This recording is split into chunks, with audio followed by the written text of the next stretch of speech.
How you going, everyone? Welcome to the Making Bank podcast. Here tonight with my fellow partner in crime, Luca Bernay, where we talk about entrepreneurial ideas and the steps we're taking to hopefully make some bank in the future, right? That's right. We're here to make bank. We want to eventually be making bank in some way or another. Making bank that isn't aligned with our values. That's right. Got to stick to our values. Very important. Keep integrity. That's right. All that stuff. Hopefully make the world a better place while we're at it, right? That is the goal. That's right. So I hope everyone's good today. How you going, man? Good week so far? Good week. You unzipped your jacket and I just needed to comment on that really nice sweater. I really like it. It's good, eh? Yeah. I might It's one for a while. see if I can borrow it off you one time. It's this purple. It's so for you guys, this is a Nudie Jeans purple knit that Luca's commenting on. It's a corker. Really nice. It looks brown from here, but it's a nice shade of purple. I like it. Purple. It's probably purple, isn't it? Not even a maroon or a burgundy or anything. No, it's a deep purple. Yeah, it's cool. Goes good with this jacket, which happens to also be a Nudie Jeans jacket. And my jeans actually happens to be Nudie Jeans. You're a nudie billboard. There's times where I don't wear Nudie Jeans stuff. I got a Big W t-shirt on, so Big W plain. Really? Nice, can't tell. They do good plain shirts at Big W. Really? Okay. $4.50. Nice. You want plain blacks and whites. It's a fucking entrepreneur's dream. I was gonna, I couldn't drop on a $50, $80 nudie shirt. So Well, I mean, when you're wearing a sweater, who's going to see it, you know? yeah, but it does get hot, and I got to take this sweater off sometimes. So Sometimes you need everyone to know how sexy you are on the inside. You can take it off. yes. All right, man. So we're gonna try and structure this and ask a few questions. On the list, on the docket, should I say? So have you got any recent observations relating to business and entrepreneurship and the approach to it since our last chat?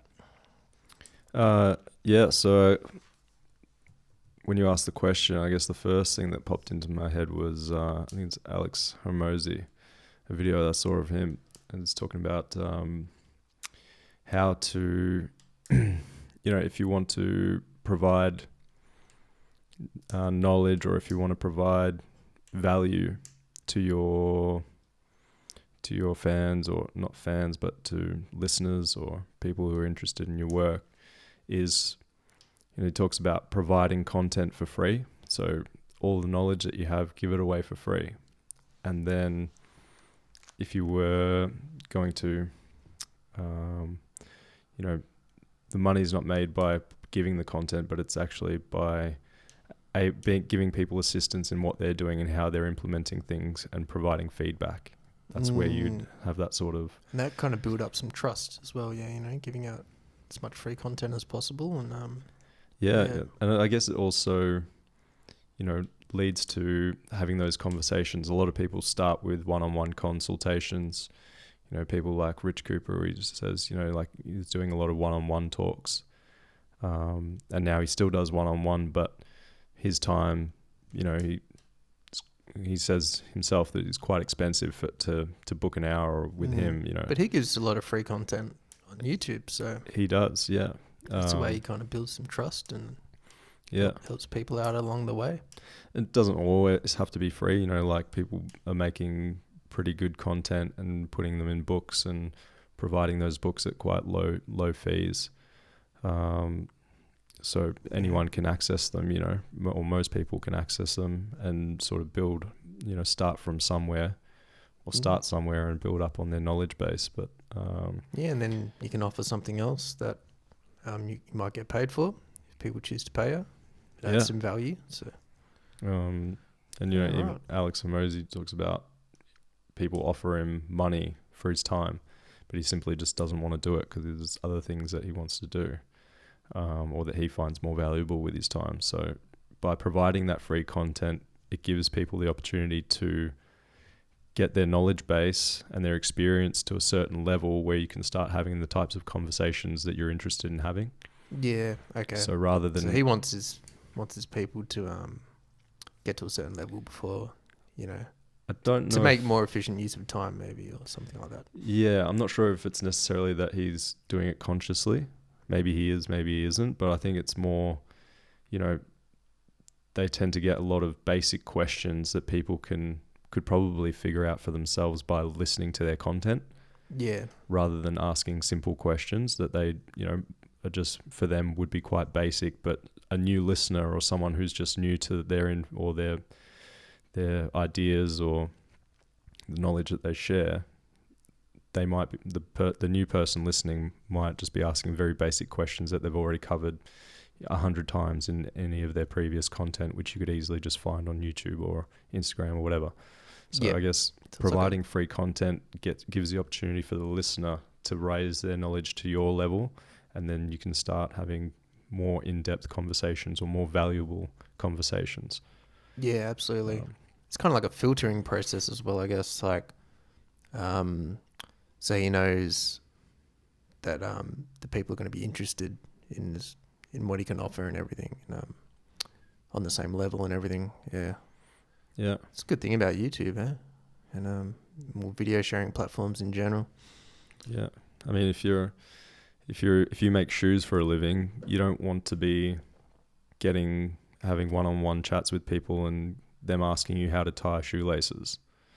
Like, you can probably just find that out for yourself. But if you want to know how the shoe's made, then that's a conversation that you could probably have. Or how do you distribute shoes all over the world? That could be a conversation, Yeah. That could be a different level, but something basic people could probably figure out for themselves. So providing free content is a good way to reach out to people, get them to know who you are, but also get them to raise their level of knowledge where you can have more Absolutely meaningful conversations. It's probably a lot easier these days as well with social media to do that, and really not cost prohibitive. Like, yeah, start a YouTube channel for free, Instagram and all that. It's huge now. Yeah. So yeah. So what's Alex Hormozy? What's his thing? I don't know him actually. So I think he's big sort of in the advertising space. I don't really know too much about him either. It's just some kind of... He has a YouTube channel though. Yeah, I think he's sort of across most platforms. Yeah. I think he's advertising. Very successful in advertising. He has his own businesses. I think he's got a few businesses where he's only working with people who have businesses that are making, I don't know, over 3 million in profit. He sort of doesn't work with anyone that's making under that amount, probably for those reasons, where he's, working with people that are already at a certain level and he can take them to the next level. Yeah, right. So I think that's kind of his thing, but he gives away a lot of free information. It's not just on business, it's, personal stuff, personal development. Life skills, yeah. Yeah, sort of how to sort of get people thinking more of an entrepreneurial way rather than small scale stuff. Awesome, man. So but yeah, I'm still pretty new to him as well, so yeah, that's gist. Something that's entered your kind of orbit, his kind of ideas and everything. Yeah, recently. I find it real valuable, so yeah, definitely worth looking into if people haven't already. Yeah, what it's cool, man. You got any observations that you've picked up recently? In terms of, yes, similar like to you, I guess, YouTube content and stuff. Someone I've been following is Brett Dev. He's an English guy, expat living in Thailand, and he's been there for about 7 years or whatever, and relevant because that's where I'm hoping to spend some time and hopefully live there for quite a while and get things going on my journey. So he's pretty much laid out the blueprint for what I want to do, really. Like he's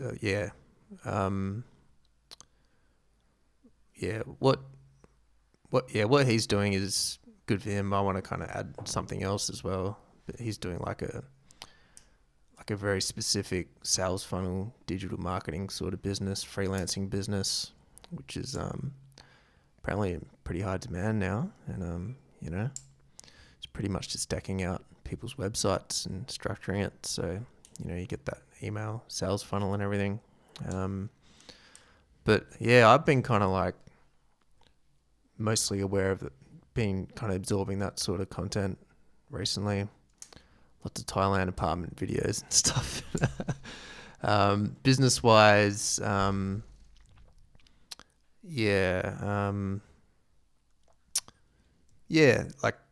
I guess. So I don't really want to do, brick and mortar or working for someone 9 to 5. So my, say observations, I'm more like consolidating my thoughts that like independent,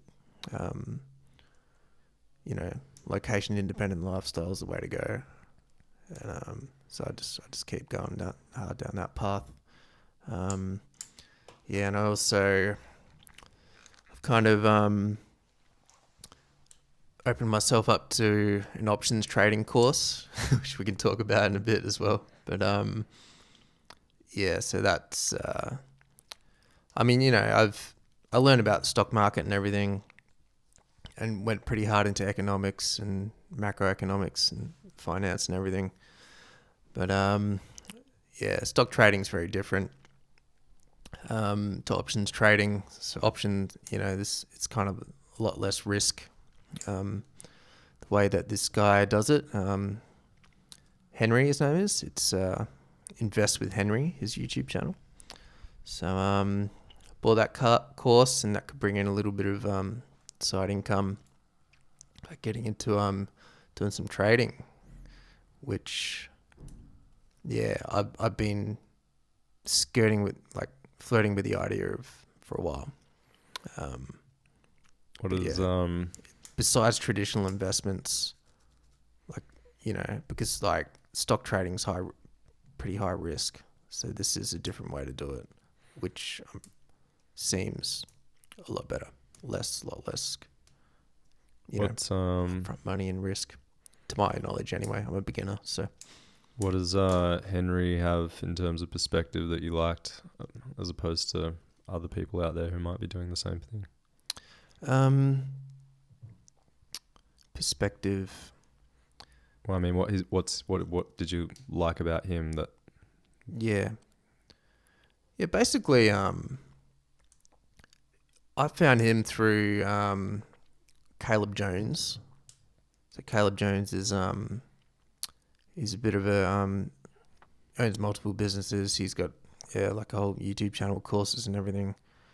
So like I trust Caleb Jones. So he did this webinar with Henry, and he's just down to earth guy. Started off broke, and but I just I guess just trusted his spiel, his pitch. He's more he generally just, his thing about doing this is about wanting to like help people out, help fellow guys out, especially specifically to just better their lives. And I guess that just he just done it in a bit of a genuine way, and he's fully transparent with all his his figures and everything, and his general way he does it.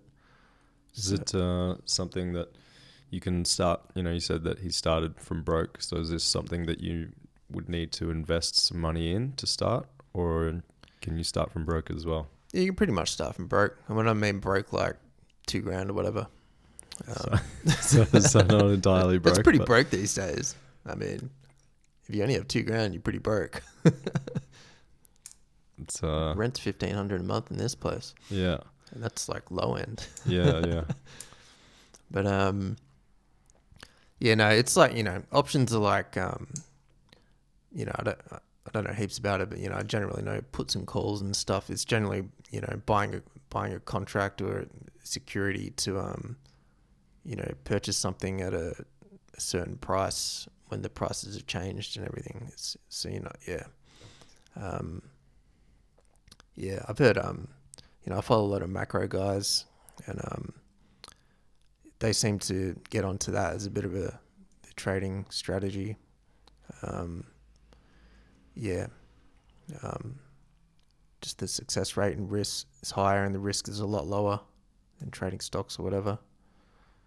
And yeah, just be good to learn, because in learning about the financial system, I'm still pretty in the dark about options and everything. Puts and calls and all that, stocks and all that, pretty straightforward.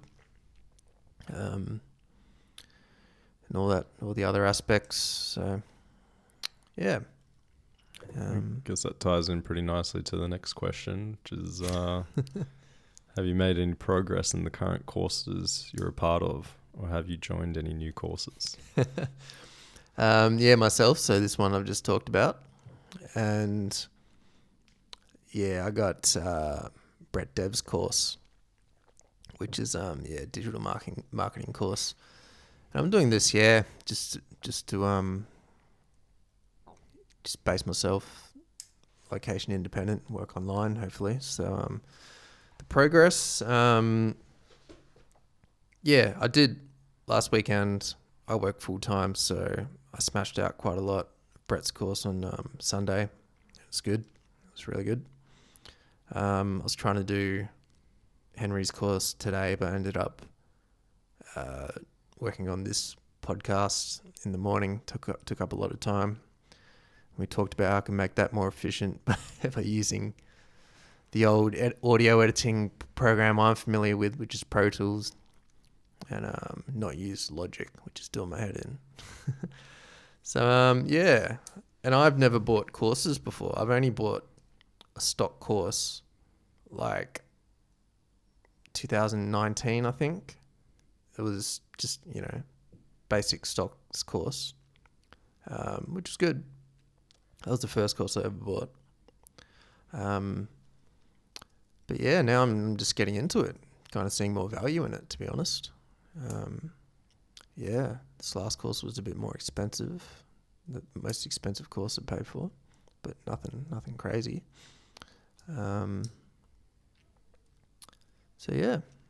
Just would love more time love not to be working full time so I could smash it out, but gotta pay the bills, don't we, mate?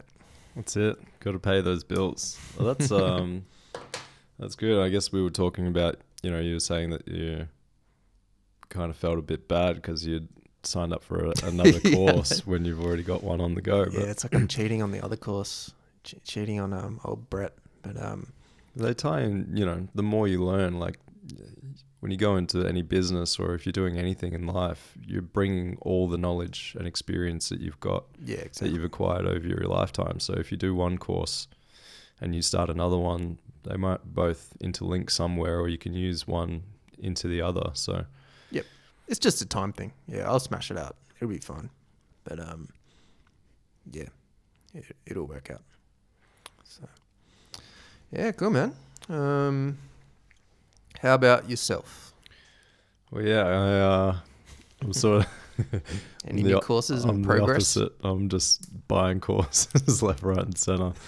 But I went to a free seminar. It was the Iconic Speaker seminar,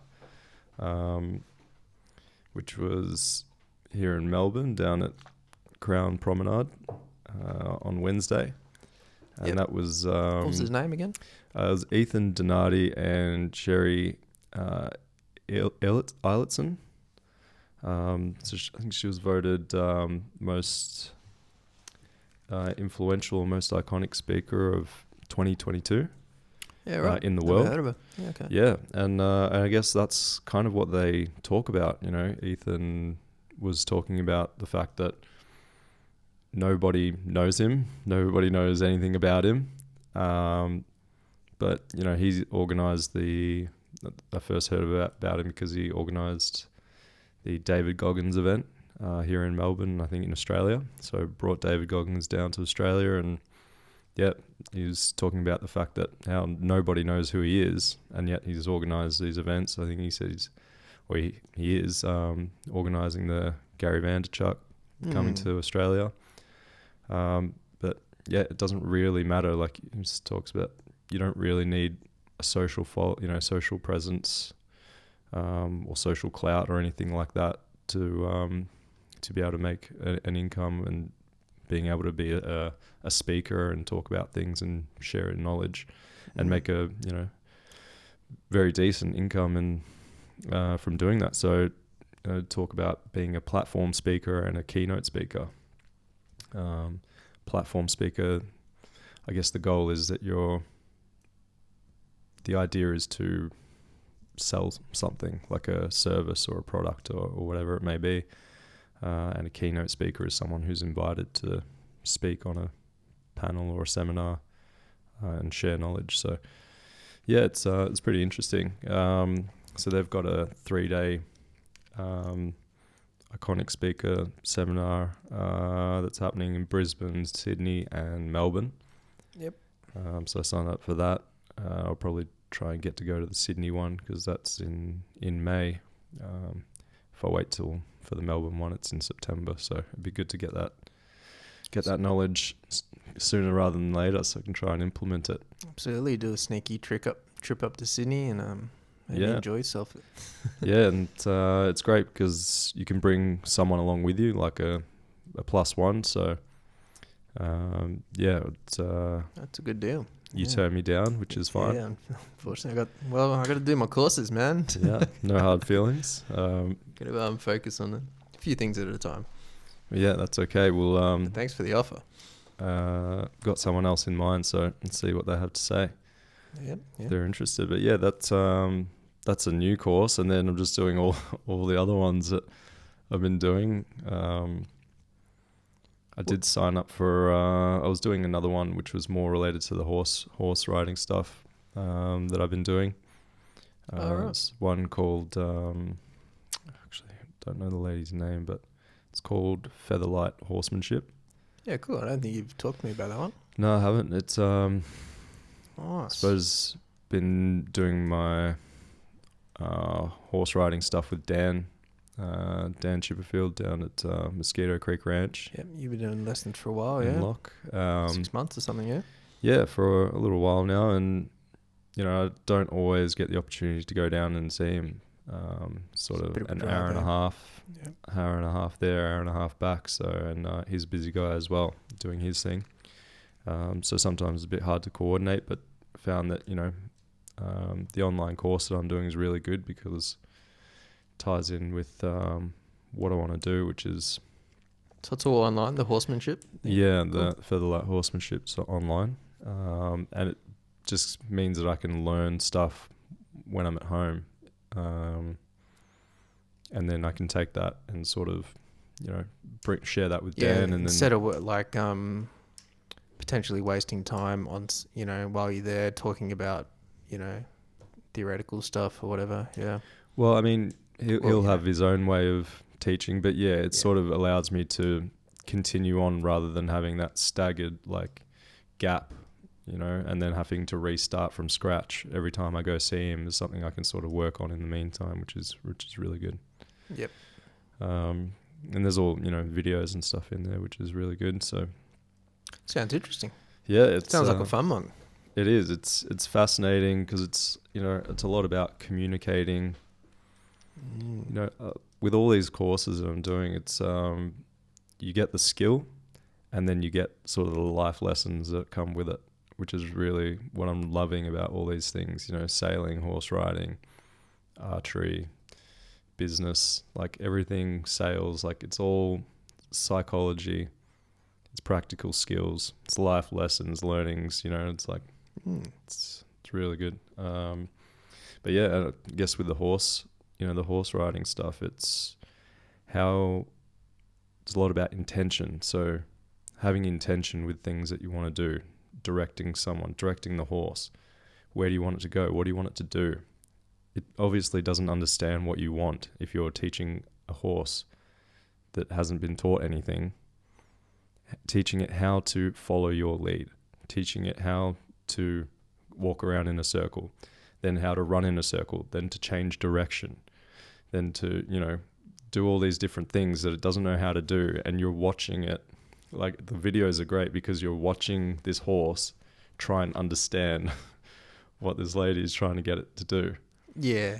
And it's because usually you'd be on the horse and you can't see the horse. There might be a wild horse, that's never interacted with a human being. So it's really about what your intention is, having clear intentions, and then being able to communicate with an animal that you can't speak to.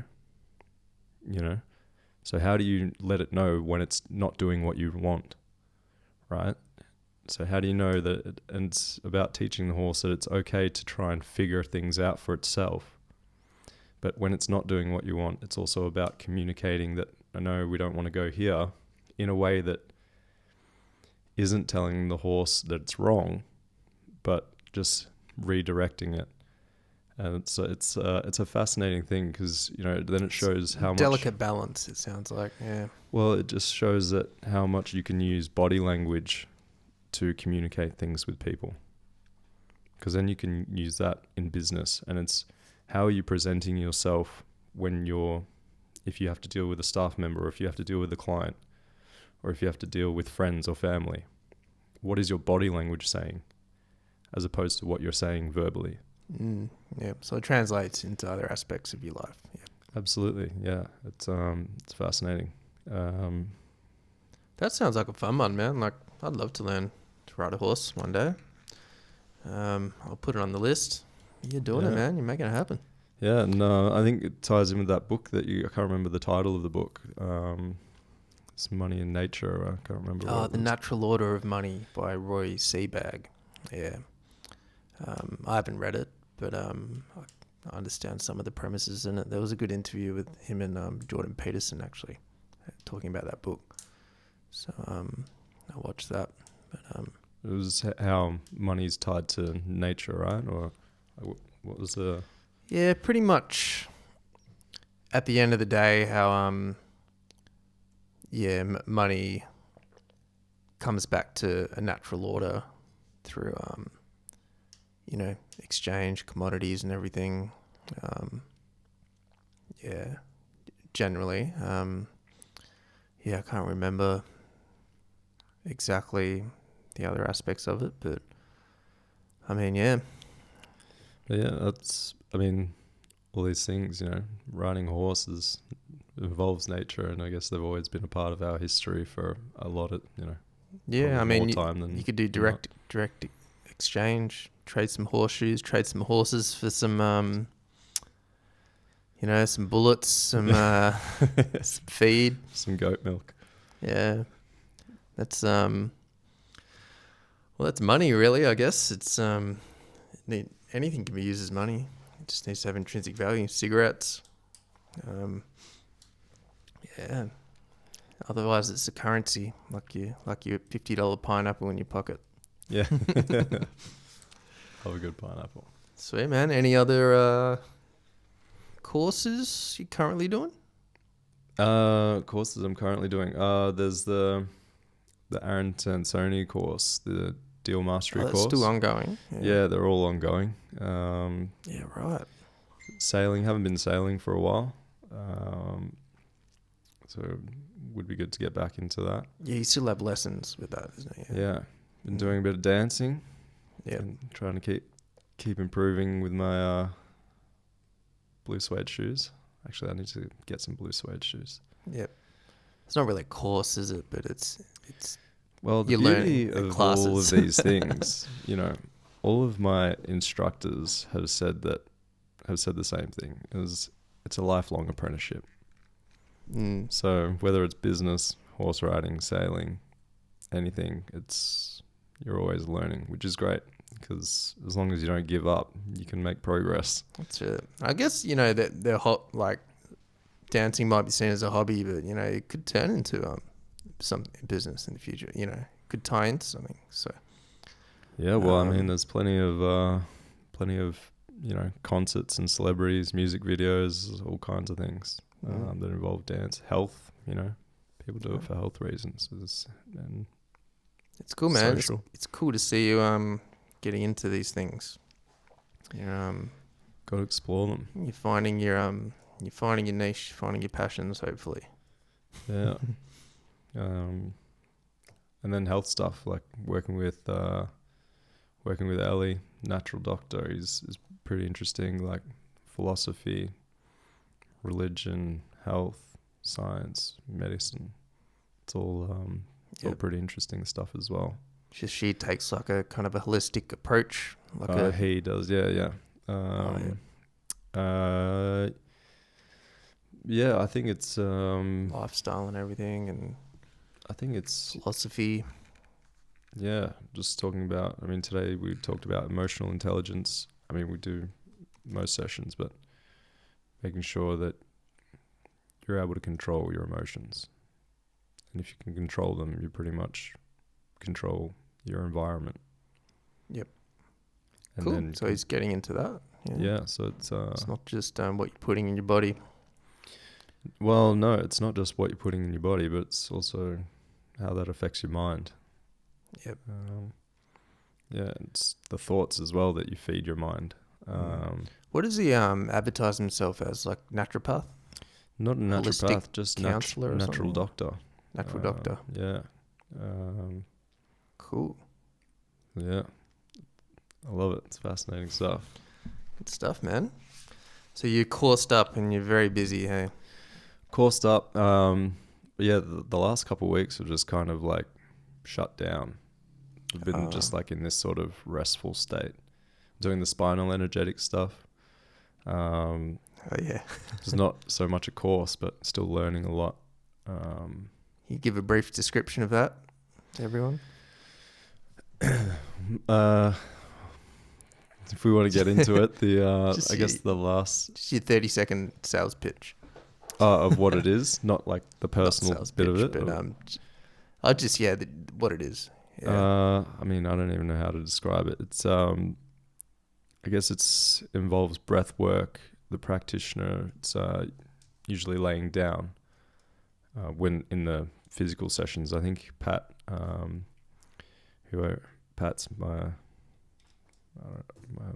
not sure what to call him, spinal energetics coach. I'm not sure, but practitioner, practitioner, spinal energetics practitioner. Yeah, he said that you can still do this over Zoom, that it's quite effective. And I can see how, because actually sort of went for a 3-hour drive to Beechworth looking for these acorns that I wanted to pick up, collect. That's right. And I had like just... We went past there when we went snowboarding, yeah. Yeah. I had like... find your acorn tree. Which I know where it is, but just the last 3 years it hasn't dropped any acorns. Every time I've been there, there's none. There's acorns on like falling off every other oak tree except for this one tree. Yeah, right. So it's I guess the timing isn't right. What's the acorn thing again? Well, I want to collect these. It's a white oak, and I want to get a white oak plantation going. Yep. Okay. So it's I'm trying to collect the acorns from there so I can start planting them. Yep. And how did that relate to the spinal energetics? Yeah. So I drove up there. It's a 3-hour drive. So I had a session with Pat on Saturday. Then on Tuesday I went up there and I had this involuntary. Started feeling this pain. It was just like, because it's a release of energy. It's moving energy throughout the body, and so I started having this involuntary session, I guess. And I just was, while I was driving, was doing these breathing techniques, and I was using the techniques that Pat taught me. I was just kind of having like a solo session while I was in the car driving. And it was, I suppose getting that energy movement, it was that energy release as well. It was like tears and stuff.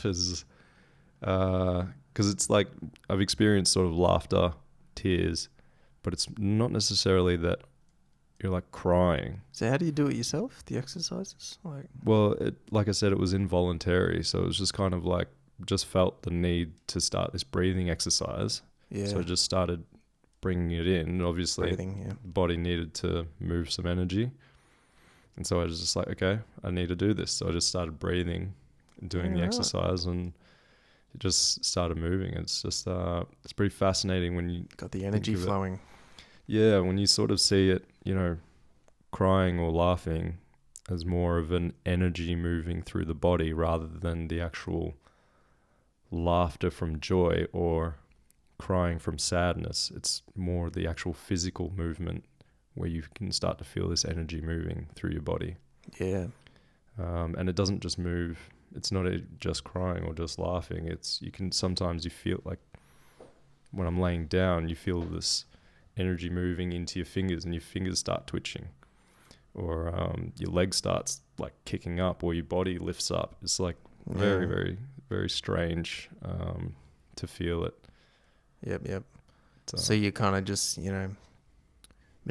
manipulating your body to work out these energy flows through breathing and movements and stuff like that. Well, I'd say it's probably more manipulating the energy rather than the body. The energy flows through the body, and the body moves as the energy flows through it. Okay. Redirecting the energy or something like that. Yeah, I think so. And it's just more moving through the body or leaving the body. So if you imagine... Yeah, right. It's sort of hard to explain. I've got some videos so I can show you. You got an idea of what's happening. You told me a while ago. I've kind of forgot. Yeah. But with the end goal to try and, heal what ails you or whatever. Yeah, I guess, like I was saying, I've got this pain. Yeah, your back and there's this pain in my groin that I've had for like 6 years. It's just like on the side near my hip. Yeah, right. I don't know if it's necessarily groin, but just in there, in that area. And just hasn't gone away. I just tried stretching and this and that, but it's just... I think this is working. Your knee, your groin, your back. What else is screwed up? Got my forearms. It's you got tight forearms, tight muscles. But it's cool because everything that's going wrong, I'm sort of like learning about what's happening to my body, what's happening to my mind, and slowly working out how to fix these things. Yep. Or how to address these issues, whatever needs to be addressed. Yep. So I think it's, for me to, my whole thing about this, as the first course that I did was this digital advertising course with Iman Gadji. It was the agency navigator course. And I guess what sparked it all was one of his quotes, which is... people think that they have a business problem, but it's really a personal problem that's manifesting in their business. Yep. And that just stuck with me. And I was like, okay, if I want to do this, I'm going to have to change my thought processes. I need to let go of old shit that I'm holding on to. I need to change my mind. I need to change how I think. Yep. Realign your kind of mental focus or whatever, yeah. Yeah. So, because I know that I can't be successful in what I want to achieve if I've got this old mindset. Exactly. So everything needs to change. So actually all of this shit that's coming up, all of my physical injuries and everything, like Ellie says, physical manifestations of... Well, yeah, I was saying today, Ellie was saying that all of people's problems come from their emotions, negative emotions. To address those emotions, talk about Chinese medicine, those emotions are related to specific organs. If there's a deficiency or if there's something not working correctly in the body, you're more susceptible to these emotions. Mm. So if I've got all these injuries, then these are all emotions that I need to address. Yeah. Very plausible, man, yeah. I don't know much about all that, but yeah. Emotions are very powerful. Absolutely manifest physically. So, yeah, man. And you feel like you're gaining from all this stuff. Absolutely. Yeah, it's cool, man. You're on a journey. It's a journey for sure. Yeah.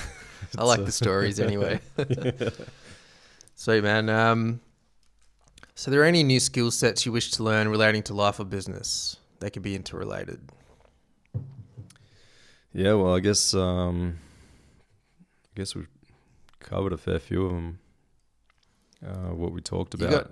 You do it a lot now, but is there any new ones that you got on the list?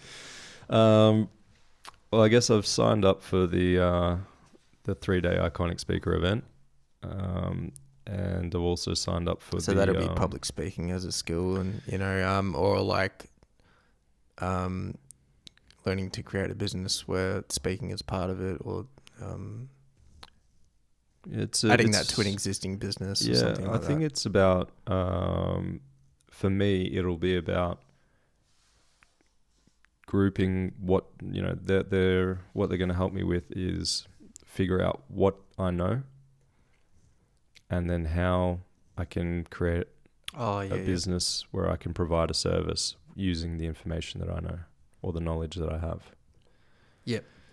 So what skills do I have? What knowledge do I have? And how can I create something and offer that to people? I think that's like a problem with a lot of people, like that actually might have skills that they don't know people might be interested in to learn about, and like they could create a business out of it or something. Like, yeah, it's they had great examples of people. Lots of things. You can get super niche, hey? And that's the thing, stamp collecting or whatever, it could be anything. Yeah. Stamp collecting is a great example. I was on the tram and I was talking to this lady like a few years ago. I just randomly started, we were just having a conversation, we were sitting next to each other. She was on her way to a button festival. Like she buys antique buttons, like all different buttons from different times in history, just different designs, patterns. And apparently there's like a whole festival for people going to buy buttons, like check out buttons. So it's just, you can niche down. You might have hard. someone that doesn't like, they might not be part of a community, and they might just have a button collection, and they'd be like, I know heaps about buttons. Am I the only one? Yeah. I didn't even know that was a thing. Maybe this lady has a YouTube channel with 50,000 subscribers or whatever, or Rumble channel, should I say? Let's go to Rumble.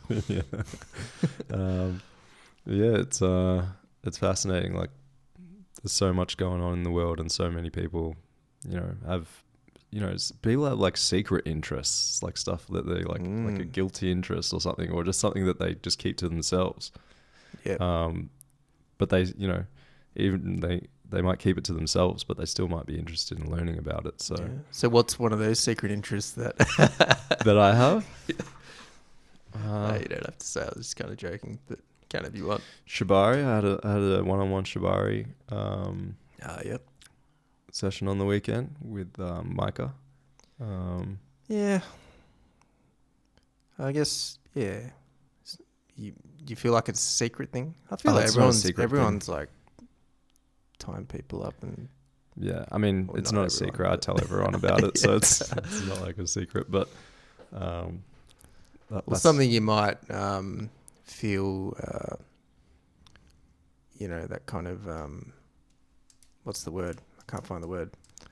Guilty kind of pleasure. Societal ridicule or whatever, or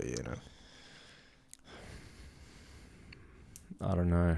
There's nothing that I can think of that I tried it. It doesn't matter anyway. You just do what you want. So I find that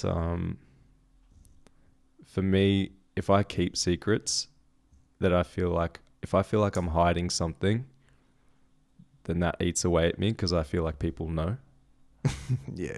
And I'm hiding it, so I just like get it out, and then people kind of just laugh, or they are curious, or they're interested. So it's just like. Honesty is the best way. Well, yeah. I mean, it's not even honesty. It's just like more sharing, just to be, so I don't have to think about it. Yeah. Whereas I always used to just keep things in, so no one would find out anything about it, and it's just like, then you get this paranoia. Yeah. It was like, you don't want to be ashamed of it. All these people that are tying each other up in the Shibari thing. It's like, now they're doing courses and shit, and maybe they were like, if they didn't share themselves openly, they'd just be at home, not expressing themselves how they want to, and it's not good, man. Got to get it out there. Yeah, I love it. Cool, man. All right, business ideas. So, because you want to, yeah. So, do you have any new business ideas? Well, you want to buy a business, hopefully with no money down, and ideally that's kind of seems like your next step. But yeah, you got any fresh ideas or anything you're looking at now? I guess it's more thinking of which ideas, which businesses suit me, how they can tie in together, and then how can I change them, or not necessarily reinvent them, but how can I modify them to work with the current system and people's like societal mindsets, because I guess we're in a bit of a mindset shift as a society. Big vibe shift. Big vibe shifts. So it's, what are people going to want? It's like in the Sherry and Ethan was saying, could pop up. Yeah, new economies, new types of economies. Yeah. Yeah, and the example was, they used ice hockey players as an example. It's or they were using an example of kids running around a field playing soccer. And, when they're like little kids, it's just basically a swarm of kids just following, just running after this ball around the field, like they're just all running in a pack and they're just chasing the ball. There's no strategy involved. It's just, they're all just running after it, trying to kick it. Yeah. And it's like, okay, then they use ice hockey as an example. It's like, you don't want to be where the puck is. You want to be where the puck's going. Going to be, yeah. And so I guess that's the business. A Gretzky quote, I think. Maybe, I don't know, but yeah. it's that term's used in finance talk a lot, macro talk. Okay, yeah, that was the first time I heard it, but it made sense. It's like, okay, this is where businesses are at today. How can I modify it as to what I see? And it's not for the sake of being ahead of the game, but it's just what works and what doesn't work anymore. Yep. Well, there'll be new different types of demand, and the new economies that are going to emerge in the next 10 years. When considering the macro factors,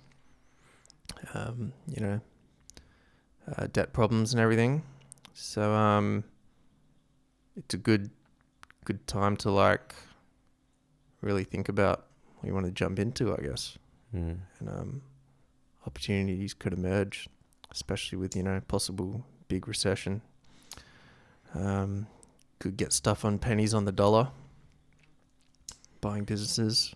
Well, we're talking about could be new niches, because maybe people are going to have a different awareness coming into this next period.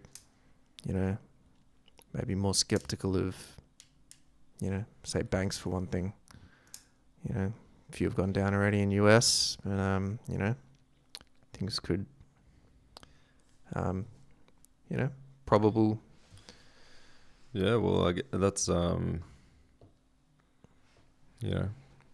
talking about the next one, which is, I don't know if did you have any business ideas? Business ideas, well, what I'm going to focus on is freelancing, as a business. And your new skills? Any new skills? I'm going to do this digital marketing course. New skills, not really. I mean, I have some existing skills, I guess. New skills that I want to learn. Yeah. Let's see. Just general skills, languages. I want to learn how to play a piano really well. Learn how to read music. You can already read music. You play guitar. Is it not the same? Yeah, and like scales? sight read, like be able to like play in perfect time, read and play. Yeah. Right. Yeah. I mean, I can look at music and kind of generally get it, but not like read it and play at the same time. Right. Yeah. So I'll put the guitar down and I want to do would love to play piano. Good. So you're gonna get yourself a grand piano in Thailand, or? Would love a grand piano, but I don't think it's gonna happen in Thailand. It's gonna be a few years down the track. Get a keyboard or something. I mean, possibly in Thailand. Rent's cheap there. Let's get a place with a grand piano in it, maybe. Lots of fully furnished apartments and shit. Or at least an upright. There's lots of things I want to do, man. Yeah. Learn languages. Which languages are you going to be learning? Thai, I guess. Is that? Yeah, I want to start there. Would have liked to learn. I wanted to learn Japanese a while ago. Didn't pull through with that. So yeah, Japanese was the main language I'd like to learn. I'd like to learn Russian, and then I guess Thai. Japanese, Russian, and that's enough for my plate, man. That's can't learn any more than that. I want to do more photography, do more, learn how to draw and paint and stuff. I mean, you can, just not well. I'd love to actually try painting as a creative outlet. Could go on and on, man. So I like it. Yeah. So, yeah, man. Skill sets are good. It's just time, and you could definitely. I can see you I would love to just sit down and learning Japanese and painting like traditional Japanese art, like landscapes and stuff. That would be cool. That'd be very cool. I don't think I'm natural good at visual art. I mean, like in art class in high school, did some art stuff. Japanese anime? Sick sculpture, I think I did. Could I draw that? Well, I don't know. What kind of drawing? What are you talking about? It'd just be painting. It'd just be like abstract, kind of like pure, like from me. So not like landscapes or anything. Just okay. Yeah, like kind of abstract. Like paint the canvas black, and then it'd just be my emotion. Whoa. Sorry, I just hit the mic. Just be my emotions flowing out onto that page, Luca. I like it. It'd just be pure, I'm excited. I mean, that's what happens with music, but like it's just going to be on the page instead of in the airwaves. Well, you could make it real Melbourne and just go all black. It's art. Or just like get a dog shit, and that's art. I like it. We'll get there. I probably won't come to that exhibition, but Nah, it'll be good art if I do art. All right. I won't release bad art. I believe you. All right. Moving on. What is your current assessment of the financial markets and any macroeconomic, cultural, or political factors that influence our lives? Yeah, well, this one's probably, I don't have a huge amount of input because I don't have a TV or anything, so I don't really know what's going on in the world, but I could only say... What's your vibe? Well, it's you've sensed the vibe shift. So I've seen that. I've seen videos of there going to be a new currency of some sort. I guess that's been talked about for a fair few years now. Yeah, it's well on the way. So my digital currencies, anyways, central bank digital currencies. My thoughts in Australia would be that once everyone is a part of the constitution, so if you've got, bringing in indigenous people onto the constitution, removing, which will, I would imagine, eventually remove their traditional landholder rights. And then once they're part of the constitution, they become part of the Commonwealth. If there's a referendum, they'll no longer have any rights to the land at all. Neither will anyone else, and then basically be free land because a lot of it's crown land. So that land will become It's for like they're sale. giving themselves up to the Constitution or something. That's the way I see it. I've not taken an interest in that. And then with the whole climate change thing, they will, I think, well, I know that there's being land bought up for reasons of the intention being that buy land and then sit on it to allow carbon to be reintroduced as things grow naturally. And then I think the carbon credit plan or scheme goes for 25 years. And then at the end of that 25 years, I imagine the people that own this land now or that are buying up this land will then just be able to mine it or build on it or whatever they intend to do with it. And then you might end up having dual currencies. So depending on which nations end up buying all this land, they'll be able to use their currency, which may become the dominant currency, and the people that already live here will not have that currency because they'll be on the old currency, and the old currency might be worth half as much or a tenth of it, and then people won't be able to afford to buy anything in future. The wealth transfers. Yeah. Especially if they reintroduce swap over currencies. And there may be dual currencies, there may be just a slow introduction of a new one, but that's kind of like what I see. Yeah. That's the path I see from everything that I've heard and generally witnessed over the last few years. Top-down macro view, yeah. Yeah, I think you're pretty much I mean, there's a lot right? There's a lot of assumptions there, but that's how I see it. Yeah, man. That currency thing, well, China's got the digital yuan now, and I see probably in Australia and the Western countries, like, if they'll introduce the central bank digital currency, and it'll probably work alongside our currency now, but then they'll slowly just get you to swap over to the CBDC, and there's probably going to be a bit of a loss of wealth in that process.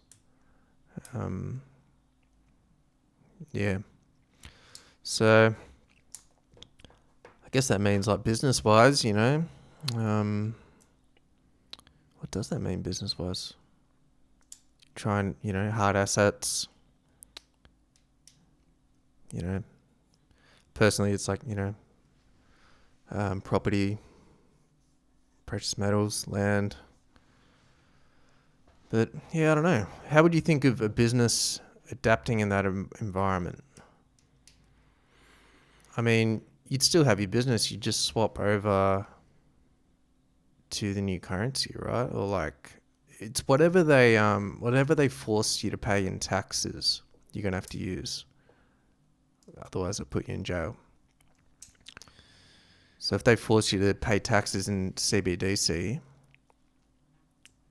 I guess your business will just have to swap over. You might spend thousands of dollars in swapping over systems.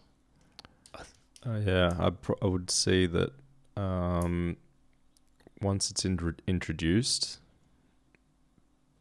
the businesses that will first start taking the new currency, there'll be businesses that will start taking the new currency, just like here. Like, a lot of people aren't taking cash when you go to a restaurant or something. We went to the snow. You couldn't use cash anywhere. There was almost nowhere that you could use cash. So as soon as It's really inconvenient, actually. Yeah. As soon as this sort of, I don't know if you want to call it fear or something's introduced they might just introduce a scheme where businesses get some sort of bonus if they start using new currency, and those businesses might swap over entirely to the new currency. Yeah. And then those people who sort of are maybe a little bit rigid and choose not to move over to the new currency, if people don't start making those transitions, they might end up being in this situation where you've got businesses that are only taking the new currency, people only have the old currency, but now to buy anything, you need to use the new currency, and the new currency, there might be some sort of stock market crash or whatever, where the old currency is now worth, 10 cents to the dollar. And so now people with old currency, it's too late for them to swap over because it's worth nothing, but they don't have any other money. So that now they have to pay, $10 for a loaf of bread, and the other person's paying $1 in the new currency. And then the Reserve Bank will say, we'll fill up your digital wallet with, thousands of Australian digital dollars, and you can use that. Yeah, and I guess that's probably where where they probably might introduce that social credit system, where they say, look, you can't afford to buy this loaf of bread, but if you do all these things right, then we'll give you some bonus cash, and you can use that to then buy we'll give you some new currency, and you can use that. Yeah, yep. It's it'll be very interesting, that's for sure. There's a lot of moral hazard involved with that, losing independent monies, currency outside of the the government system. So that's a whole kettle of fish. We'll talk about this in future podcasts. Yeah, well, I mean, like I said, they're buying up that land. The carbon credit scheme's 25 years. Yeah. So I imagine in that time there'll be like the referendum. Australia becomes independent. Crown land becomes available. At the end of that 25 years, once the scheme's finished, then that land they'll effectively just be. You can do, I assume, whatever you want with it after that. Because there's no restrictions on it. Because there's no land ownership. That's going to be funny in the future as well, isn't it? So I think, I mean, that's another thing that they were saying in the seminar. It's not going to be about ownership. This new system, it's not going to be about ownership. It's going to be about instant access. Instant access. So rather than you owning a house, it'll be maybe more of like an Airbnb setup, where you just like pay rent. Yeah. You can stay here, then you can move somewhere else. I mean, they're talking about these 10-minute cities as well. Yeah, it's already happening in England, Oxford. And I think put these big planter boxes on the road. And, yeah, so I think, you probably won't own a house. I don't know if they're going to mean that people are going to have to stay within those areas, or they might be able to move. They'd just get fined if they go out of those areas at the moment. Is I mean, it could change. Is that what happens? They get fined? Yeah. Yeah, right. They only have a certain amount of times per year they can go out of that zone, I think. Yeah. So that's already happening? Yeah. England. Yeah, right. I didn't realise they're talking about it here as well. Well, my mum said that they were introducing it to Baronia. That Baronia was going to be the first suburb. They're going to trial it there. There we go. Yeah, I've seen something on a Victorian website talking about smart 15-minute cities, I think. I think it was 15-minute cities. It was something of that ilk. Yeah. Yeah, I think the kind of feudalistic system could be on the cards, government ownership, property, and it's like that could be bad. It just reminded me of I think it was called Zeitgeist and the Venus Project. Like those those old school. Pretty much. Which I think that was pretty much the idea behind those things, wasn't it? It was kind of having like this system where they just had cities set up where people weren't working, but they could have access to that libraries. Venus Project thing. Yeah, I remember that. Basically, people doing creative, artistic stuff, learning, gaining knowledge. Yeah, I think they were calling it a resource-based economy or something. Yeah, it all sounded good, but I think, I'm not sure if... Well, it never really took off, did it? But, well, maybe it's taking off now. Yeah. I mean, It's just, Maybe that's what this is. Whether it works if that sort of system needs control for it to be successful, and top down control, or will the free market system work better? It's a big question. Yeah, we might own nothing and might not be happy. Yeah. Or we'll own nothing and be happy. Don't know which way it will go. Well, you know what they say, you can come into the world with nothing, you leave with nothing, so. Easy come, easy go. Yeah. Nice, man. How long do you reckon we've gone? About an hour or something? Yeah, about that. Okay, what is the end game for your life? Where do you want to be 5 years from now, and what are your investing goals, if you have any? 5 years from now, I would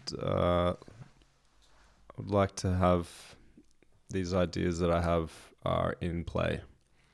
So building on businesses that have been set up and having it functional and having it supporting the community, supporting society, supporting the individuals, which would be necessary to do those other things.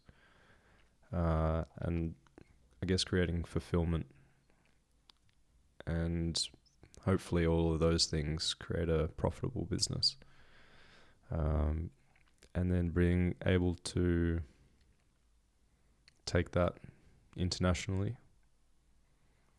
But yeah, at the moment, starting locally, starting small. So that would be the 5 year plan. Have It's a good goal, man. Sounds good. having those businesses set up and working together. Get the skills together, get the ball rolling, take that leap eventually into something. That's it. What about you? But What is the end game? Oh, well, I mean, that's a big question. What's the end game for your life? yeah, is that the where right do you- term, end game? Where do you want to be 5 years from now? Similar to you, I guess. I definitely do not want to be working for someone as an employee. I want to be on my own terms. Yeah, whether that be through multiple sort of ventures or income streams, doesn't really matter.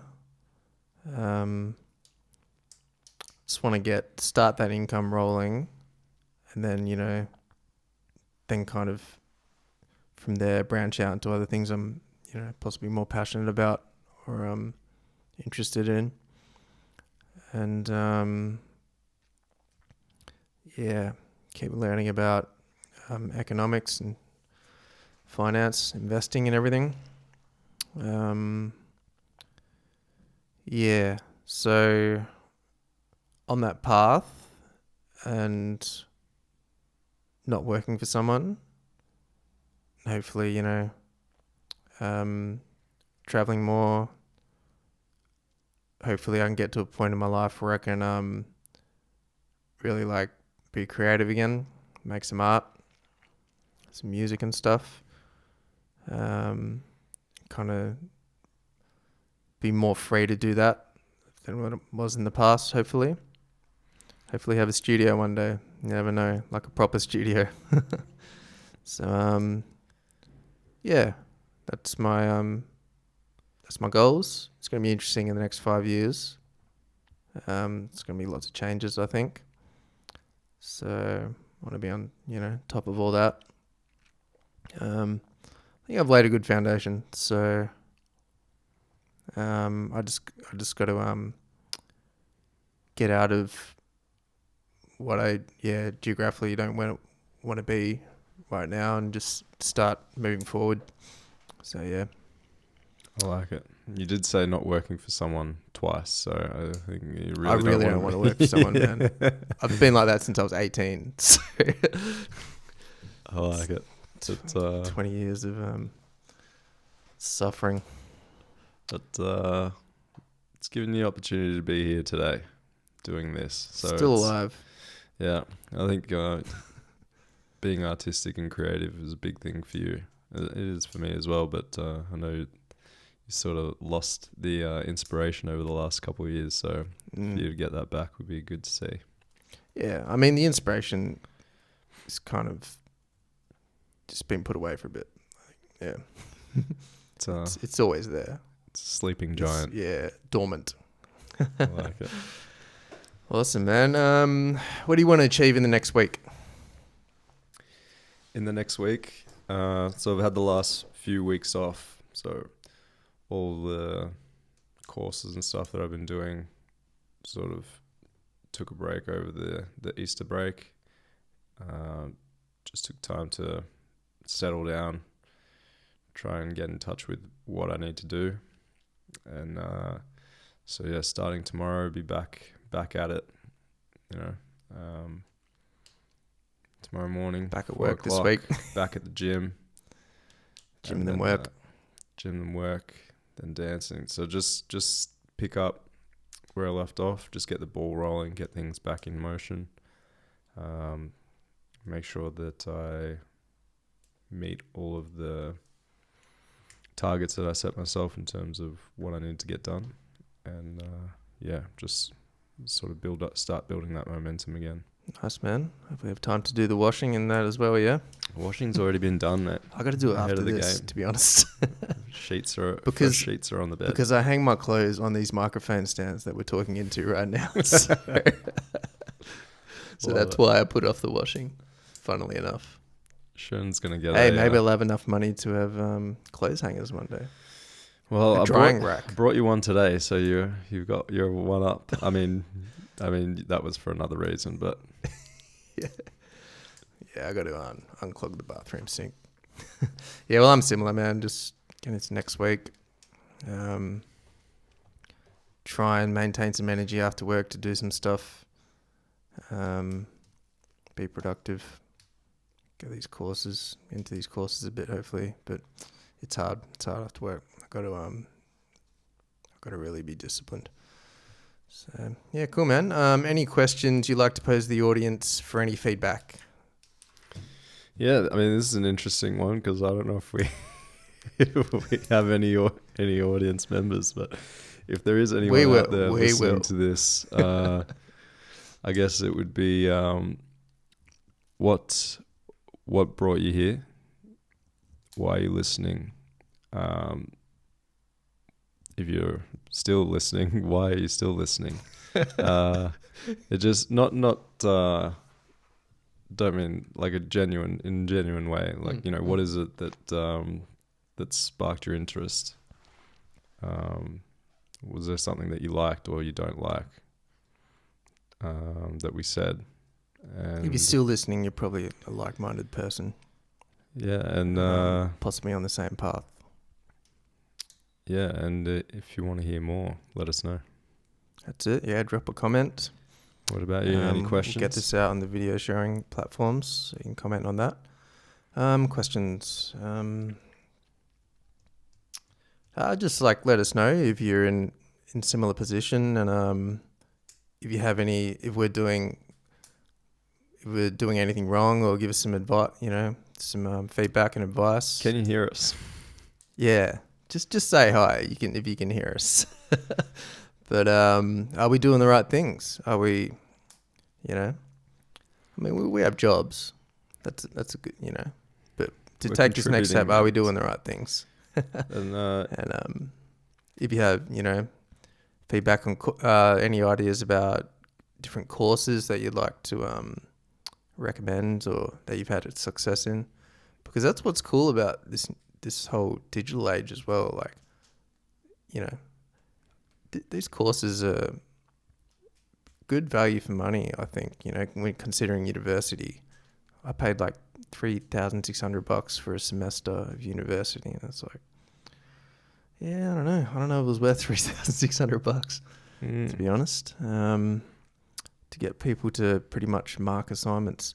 So yeah, are there any courses that you're interested in, that you're curious about, that you either don't have the time or the funds to get into? tell us what you're curious about, and Maybe let there's us know maybe why. there's a gap in the market there for a new course, a Mhm. niche course. Awesome, man. All right, we'll wrap it up there. Thanks for coming on, and we'll talk next week if we're here next week. If not, the week after. Sounds good. So, man, thanks.